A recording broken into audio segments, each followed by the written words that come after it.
अस्सलामुअलैकुम। तो भाई अब जो है हम अपना चैप्टर नंबर 13 स्टार्ट कर रहे हैं जो कि फ़िज़िकल ऑप्टिक्स। आज के टॉपिक में हम पढ़ेंगे नेचर ऑफ लाइट। याद रखना ये जो टॉपिक है इस चैप्टर का दिल है। जिसने ये टॉपिक समझ लिया उसके लिए ये चैप्टर बहुत आसान हो जाएगा, तो इस टॉपिक को बिल्कुल भी नहीं छोड़ना। चलो आओ नेचर ऑफ लाइट को देखते हैं। अच्छा, सबसे पहले मैं आपसे एक सवाल करूँगा और उसका जवाब हर बच्चा कमेंट सेक्शन में देगा कि वो 3 एक्सपेरिमेंट बताओ जो कि लाइट की पार्टिकल नेचर को बताते हैं। अच्छा, और वो 3 एक्सपेरिमेंट बताओ जो लाइट की वेव नेचर को बताते हैं। तो ये जवाब कमेंट सेक्शन में दो। अगर ये जवाब आपने दे लिया, यकीन मानो आपको नेचर ऑफ लाइट समझ में आ गई। अच्छा, नेचर ऑफ लाइट है क्या? नेचर ऑफ लाइट से मुराद ये है कि लाइट किस तरह का नेचर रखती है, यानी किस तरह का बिहेवियर है। तो लाइट के पास डुअल नेचर है। डुअल नेचर से क्या मुराद है? ये पार्टिकल नेचर भी रखती है, ये वेव नेचर भी रखती है। क्या बोला मैंने? ये बात बहुत इंपॉर्टेंट है। लाइट की डुअल नेचर है। एक नेचर है पार्टिकल नेचर, ठीक है, और एक नेचर है वेव नेचर। अब पार्टिकल नेचर कुछ एक्सपेरिमेंट से प्रूफ हो रही है और कुछ एक्सपेरिमेंट से वेव नेचर प्रूफ हो रही है। अब ज़रा यहाँ पर आओ। फॉर एग्जाम्पल, यहाँ पर हमारे पास लाइट निकली। इस बात को समझना, पूरी बात क्लियर हो जाएगी। यहाँ पर लाइट निकली, हमारे पास 2 तरह के माइंडसेट रखने वाले लोग हैं, ठीक है। 2 तरह के माइंडसेट रखने वाले लोग हैं। एक ने बोला कि लाइट जो है वो वेव है, एक ने बोला लाइट जो है वो पार्टिकल है। अब मैं आपसे पूछता हूं कि दोनों में से कौन सही है, वेव नेचर बोलने वाले या पार्टिकल नेचर बोलने वाले? तो भाई दोनों लोग सही हैं, सही है। लाइट का जो है वो डुअल नेचर होता है हमारे पास, यानी लाइट का पार्टिकल नेचर, वेव नेचर भी है, पार्टिकल नेचर भी है। अब वेव नेचर क्या बताता है, यानी कौन कौन सी चीज़ हैं जो कि बताती है वेव नेचर है?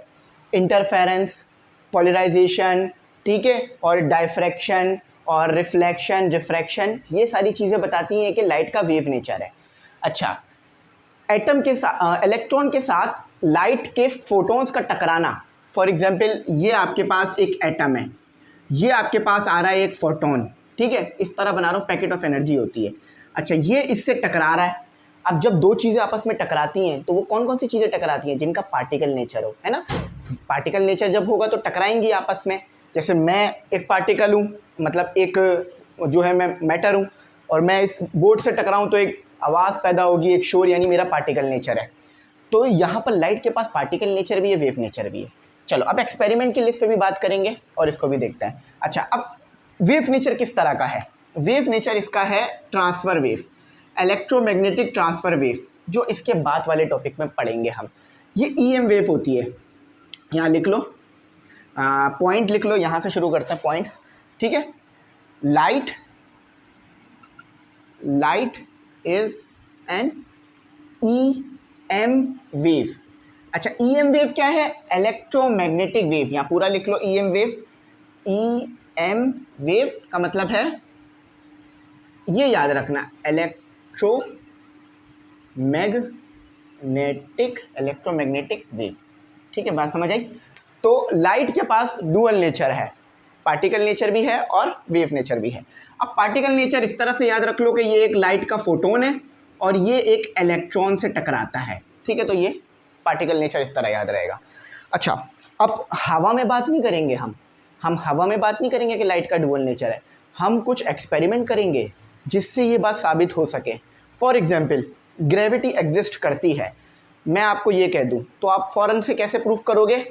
मतलब नज़र आना चाहिए कि ये मारकर छोड़ोगे, ये आके गिरेगा, और न्यूटन के सर पे सेब गिरा।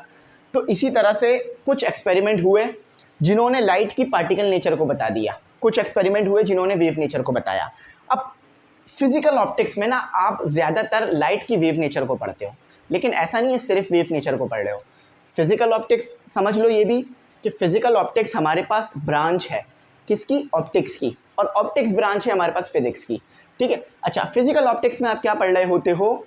फिज़िकल ऑप्टिक्स में आप लाइट की वेव नेचर को और पार्टिकल नेचर को पढ़ रहे होते हो।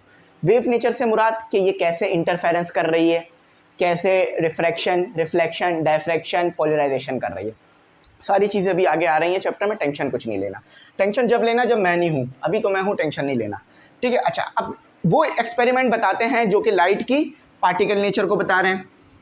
तो फोटो इलेक्ट्रिक इफेक्ट, अच्छा, इसी इफ़ेक्ट की बिना पर आपका जो ये सोलर पैनल है ना काम करता है। आपका सोलर पैनल इस इफ़ेक्ट की बिहाफ पर काम कर रहा होता है। लाइट आकर सोलर पैनल पे लगती है और करंट यानी वोल्टेज आता है, तो ये इफ़ेक्ट है। अब ये मॉडर्न फिज़िक्स में पढ़ोगे, ये आपके कोर्स का हिस्सा नहीं है, लेकिन ये याद रखना, ठीक है। मॉडर्न फिज़िक्स आपके चैप्टर मतलब आपके 12th में होगी। अच्छा, एक फोटो इलेक्ट्रिक इफेक्ट हो गया और एक क्वांटम इफेक्ट हो गया। ये भी बड़ा मशहूर एक्सपेरिमेंट है और ज़बरदस्त एक्सपेरिमेंट है, क्वांटम इफेक्ट। ये साइंटिस्ट के नाम पर है, ठीक है, क्वांटम इफेक्ट। अच्छा, एक आपके पास और है जो कि है फोटोन मूवमेंट। फोटोन मूवमेंट, तो ये एक्सपेरिमेंट याद रखना, मोमेंटम, सॉरी मूवमेंट बोलना, मोमेंटम, ठीक है। तो ये 3 एक्सपेरिमेंट हैं जो कि लाइट की पार्टिकल नेचर को बताएंगे। अब ये अपने आप में पूरी कहानियाँ हैं, तो हम इनको अभी डिस्कस नहीं कर रहे हैं, ठीक है। अच्छा, list of experiment prove the wave nature of light, young double slit experiment, जो कि आपके कोर्स का बड़ा ही इम्पॉर्टेंट टॉपिक है। यंग डबल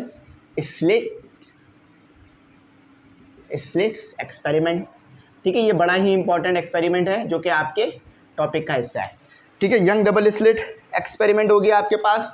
अच्छा, उसके बाद आपके पास हो गया इंटरफेरेंस।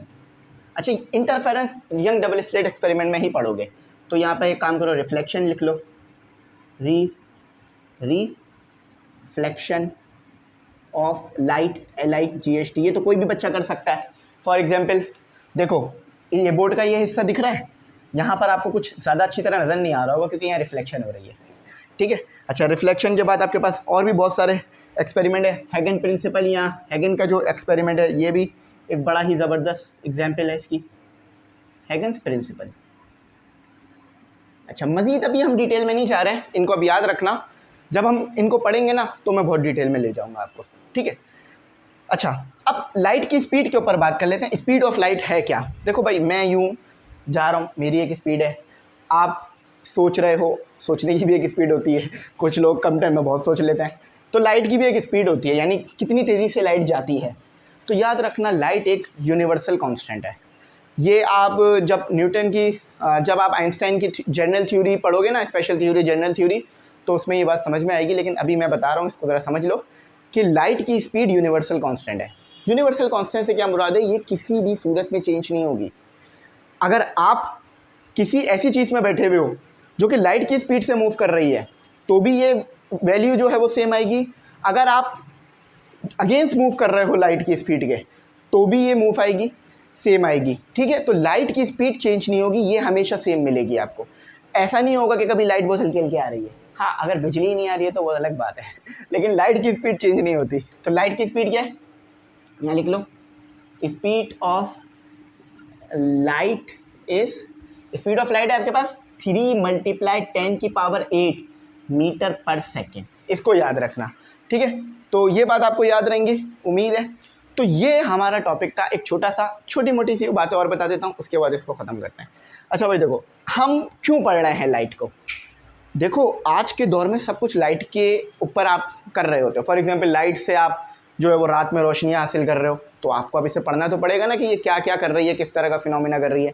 अच्छा, सनलाइट ऑब्वियस लाइट है, तो सनलाइट की मदद से आप जो है वो सोलर पैनल यूज़ कर रहे हो। तो बहुत सारी आप जो है ना रियल वर्ल्ड में, यानी आपकी जो प्रैक्टिकल लाइफ है उसमें चीज़ें इस्तेमाल करते हो जिसमें आप लाइट की मदद से बहुत ज़्यादा फ़ायदा उठा रहे होते हो। तो इसलिए लाइट को आपको पढ़ना बड़ा ज़रूरी हो जाता है। और यकीन मानो, मैं इतना आसान करके पढ़ाऊँगा कि बात समझ में आ जाएगी। जैसे ये पर्सन A पर्सन B वाली बात है ना, ऐसे ही। तो आज की वीडियो यहीं तक रखते हैं, ये टॉपिक यहीं तक रखते हैं। आपने इसे पूरा ज़रूर वॉच करना है ताकि बात बहुत अच्छी समझ में आ जाए। Thanks for watching. अल्लाह हाफिज़। अपनी कीमती दुआओं में